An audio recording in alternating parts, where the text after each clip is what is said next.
Dear friends, सबसे पहले मैं अपने हर बढ़ते हुए सब्सक्राइबर को थैंक्स कहती हूँ जिनकी वजह से मुझे आगे बढ़ने का मोटिवेशन मिलता है। टाइटल पढ़ के आपने जान लिया होगा कि मैं किस बारे में बात करने जा रही हूँ।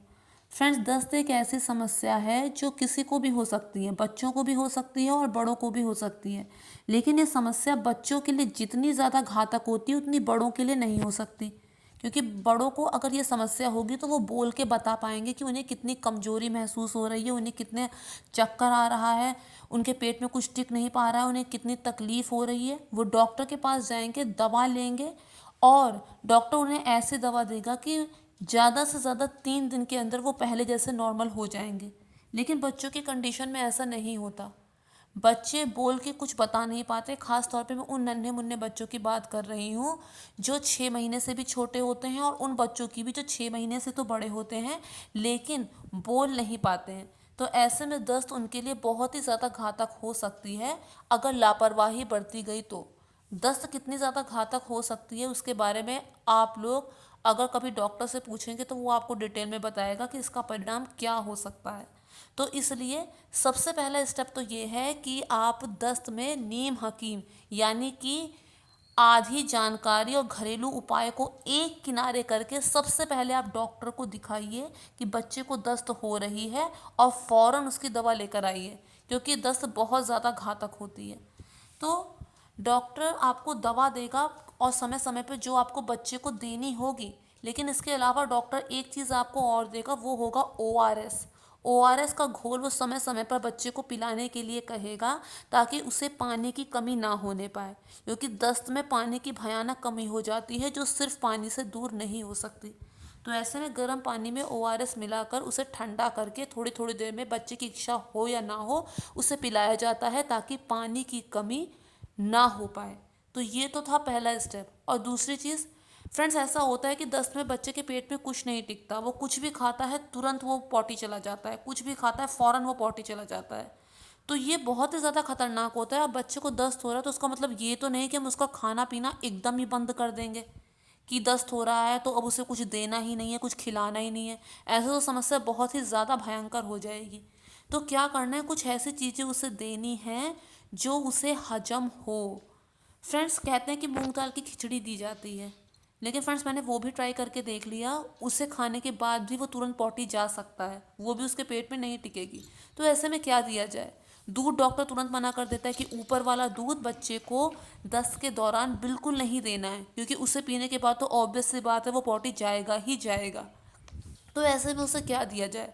पहली चीज़ तो ये है कि आप उसे चावल की माड़, चावल को अच्छी तरह धो के उसे उबाल के उसका जो पानी है गाढ़ा सा वो बच्चे को पिलाएं, कभी चीनी मिला के कभी नमक मिला के, ताकि उसका पेट कुछ भरे। मुझे अपना व्यक्तिगत अनुभव है कि उसे पीने के बाद बच्चा तुरंत पॉटी नहीं जाएगा, वो थोड़ी देर उसके पेट में ज़रूर टिका रहेगा। दूसरी चीज़, जो बच्चा अन्न खाता है, मैं उसकी बात करूँ, जो बच्चा 6 महीने से ऊपर का है उसे आपको आहार देना है। और ईएजल से अच्छा ऑप्शन दस्त में दूसरा हो नहीं सकता। जैसा सैरलक होता है वैसा ही ईएजम होता है, बस बात ये है कि सैरलक दस्त में सूट नहीं करता लेकिन ईएजम दस्त में सूट करता है। ये मैं आपको पैकेट इसके दिखा रही हूँ, ये आपको मेडिकल स्टोर से मिल जाएंगे। अगर आप छोटी जगह पे हैं तो नहीं मिलेंगे, आप इसे ऑनलाइन परचेज़ कर लीजिए। लेकिन अगर आप किसी अच्छे शहर में हैं, बड़े शहर में हैं, तो आपको ये किसी भी मेडिकल स्टोर में मिल जाएगा। इसे बनाना कैसे है इसका पूरा प्रोसीजर पीछे लिखा होगा, और एक बार आप हैबिचुअल हो जाएंगे तो हर बार आपको नाप के बनाने की ज़रूरत नहीं पड़ेगी। बस दो ही चीज़ों का ध्यान रखना है, कटोरी में आपको गर्म पानी साफ साफ लेना है, पानी ज़्यादा गर्म करना, ताकि इस ये जो है अच्छी तरह से मिक्स हो जाए। फ्रेंड्स, मुझे कहने में बड़ी ही अजीब सा लग रहा है, लेकिन मैंने कुछ लेडीज़ को देखा है, अगर उन्हें ब्लीच क्रीम में एक्टिवेटर मिक्स करना हो तो आराम से तल्लीनता से 5 मिनट तक उसे मिक्स करती रहेंगी। लेकिन अगर बच्चे का आहार मिक्स करना हो तो 2 मिनट में करके हटा दिया। ऐसा क्यों? क्या बच्चे का जो आहार है वो उसे मिक्स करना इंपॉर्टेंट नहीं है? तो फ्रेंड्स, ऐसे वो कच्चा रह जाएगा, उसे पचेगा भी नहीं। तो गर्म पानी में आराम से आप इसका पाउडर मिलाइए। ये चावल और मूंग दाल का मिक्सचर है, और इसे अच्छी तरह घोलिए ताकि उसकी गांठें जो हैं वो एकदम से पानी में अच्छे से डिज़ोल्व हो जाएं। उसमें अगर वो ऐसे ही खा रहा है तो बहुत ही अच्छी बात है, लेकिन कुछ बच्चे इसमें थोड़ा सा नमक पसंद करते हैं, तो थोड़ा सा नमक उससे मिला के उसे खिलाइए। इसे खाने के बाद उसे पॉटी नहीं जाना पड़ेगा, ये उसे हजम होगा, इससे उसका पेट भरेगा। तो जब भी दस्त की समस्या हो फ़ौरन ये पैकेट ईएसएम का आप मंगा लीजिए, या फिर इसे हमेशा अपने पास रखिए। जब भी उसे इस तरह की कोई प्रॉब्लम हो तब उसे खाने की जगह आप ये दीजिए। अब मैं यहाँ पर आपको दिखाऊंगी कि इसे मिक्स कैसे किया है। देखिए ये मैंने कटोरी ली है, छोटा चम्मच लिया है, इसमें मैंने अपने अनुसार ये ईएसएम का पाउडर डाला है। अब मैं इसमें गरम गरम पानी डालूंगी और उसके बाद इसे मिक्स करूंगी। अब चम्मच से मिलाते हुए मैंने नहीं दिखाया, क्योंकि जहाँ तक मैं जानती हूँ आप लोग इतने समझदार तो होंगे कि उन्हें पता होगा कि चम्मच से मिक्स कैसे करते हैं, तो यहाँ पे वो चीज़ नहीं दिखाई है, तो उस चीज़ को स्किप कीजिए। लेकिन मैंने चम्मच से बहुत देर तक इसे घोला है, मिलाया है, और उसके बाद इसे ठंडा किया है, और उसके बाद इसे मैंने बच्चे को दिया है। तो इस तरह से आपको भी करना है। पहली चीज़ ये तो मैंने उन बच्चों का आपको बताया जो 6 महीने से बड़े हैं, जो कुछ कुछ आहार लेते हैं, तो ऐसे में आप उन्हें चावल की माड़ पिला सकती हैं, उसे पीने के बाद उसे पॉटी नहीं जाना पड़ेगा। इसके अलावा आप उसे ओआरएस का घोल बार बार पिलाएंगे, और इसके अलावा जब जब उसे भूख लगी हो आप उसे ईएसएम खिलाएंगे, उसका पेट भरेगा। डॉक्टर ने जो भी दवा दी है उसे समय समय पर बिना आलस किए आपको उसको देना है।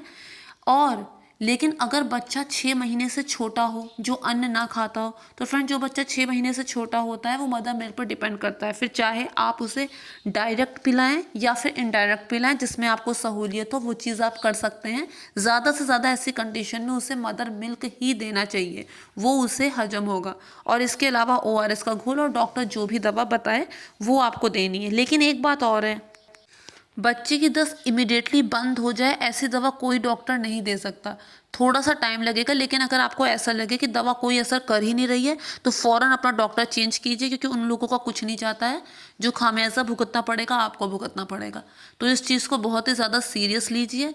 अगर बच्चे को दस्त है तो उसका मतलब ये नहीं कि उसका खाना पीना बंद। कुछ पुराने लोग बहुत बोलते हैं कि अरे मत खिलाओ ना, ये बार बार इसको खिलाती है ना इसलिए इसको पॉटी हो रही है, अरे दही खिलाओ, अजवाइन खिलाओ। तो इस नीम हकीम में मत पड़िए, केवल अपने मन की आवाज़ सुनिए। आपसे बेहतर आपके बच्चे के लिए कोई सलाह नहीं दे सकता। तो इस चीज़ का खास ध्यान रखना है। मैं उम्मीद करती हूँ आपको मेरे वीडियो का मर्म समझ में आ गया होगा, मतलब समझ में आ गया होगा। और अगर अच्छा लगे मेरा वीडियो तो मेक श्योर मेरे चैनल को सब्सक्राइब, वीडियो को लाइक और शेयर ज़रूर कीजिएगा।